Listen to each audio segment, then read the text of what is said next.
తిరుమలగిరిలో గాయపడిన బీఆర్ఎస్ కార్యకర్తలను మాజీ మంత్రి జగదీష్ రెడ్డి, మాజీ ఎమ్మెల్యే గాదరి కిషోర్ కుమార్ పరామర్శించారు. దాడి చేసిన వారిని అరెస్ట్ చేసి కఠిన చర్యలు తీసుకోవాలని డిమాండ్ చేశారు.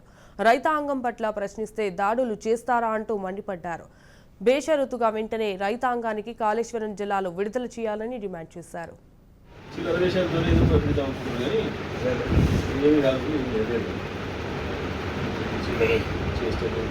దాడులు ఇవి మందిలో పెట్టిస్తే కానీ చాలా రోజులు విషయం మనకు కాంగ్రెస్ గవర్నమెంట్ అంటేనే ఇవన్నీ ఉంటాయి. మాకు వెళ్తే ఎన్ని ఉంటాయి కాంగ్రెస్ అంటేనే ఇవి ఉంటాయి. తుమ్మతులు మనకి ఇంకా ఎక్కువ ఎరకాయి బాగా అని చూసే ఉంటుంది. కొడదాం ఇంకా రైతులతో ఆయన వాడు పెట్టుకుని కొంచెం మన ఎంతమంది ఉరితే ఎంతబడి కొట్టాలి. నిజామాబాద్ రైతులతోనే పెట్టుకుని పీక్కింది. ఇప్పుడు వీళ్ళు కూడా రైతులతోనే పెట్టుకుంటున్నాడు.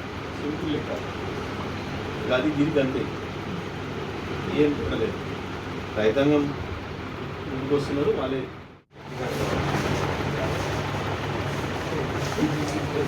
ధర్నా కూర్చుంటే వచ్చినా లేచిరా